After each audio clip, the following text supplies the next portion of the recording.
ભરૂચની ડિસ્ટ્રિક્ટ બેંકના સભાખંડ ખાતે ધી ભરૂચ નર્મદા જિલ્લા માધ્યમિક શાળાના કર્મચારીઓની કોઓપરેટિવ ક્રેડિટ સોસાયટીની 58મી સામાન્ય સભા મળી હતી, જેમાં અમદાવાદ ખાતેના પ્લેન દુર્ઘટનાના મૃતકોને શ્રદ્ધાંજલિ આપવામાં આવી હતી. આ ઉપરાંત બાળકોને શૈક્ષણિક કીટનું વિતરણ પણ કરવામાં આવ્યું હતું. આ સામાન્ય સભામાં નિવૃત્ત થયેલા સભાસદોનું સન્માન પણ કરવામાં આવ્યું હતું અને સભામાં સંસ્થાના સભ્યો સાથે વિકાસ અંગે ચર્ચા વિચારણા કરવામાં આવી હતી. આ પ્રસંગે ભરૂચ જિલ્લા શાળા સંચાલક મંડળ પ્રમુખ પ્રવીણસિંહ રણા,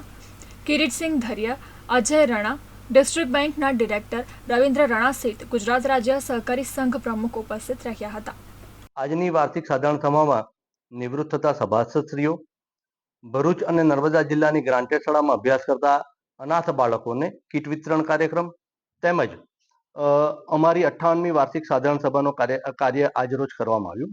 જેમાં અત્યાર સુધી અમે 8 લાખ રૂપિયાની કેશ લોન આપતા હતા, તેની જગ્યાએ અત્યારે 10 લાખ રૂપિયા કેશ લોન આપવાનું આજે રોજ ઠરાવવામાં આવ્યું છે અને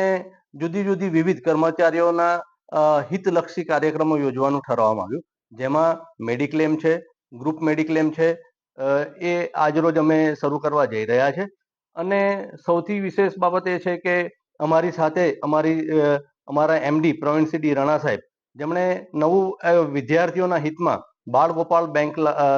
ચાલુ કરવાનું ઠરાવવાનું છે અને એ અંતર્ગત આ ભરૂચ અને નર્મદા જિલ્લામાં ખૂબ મોટી સંખ્યામાં બાળકો બચત કરતા થાય એ અભિગમ કેળવવા માટે જઈ રહ્યા છે.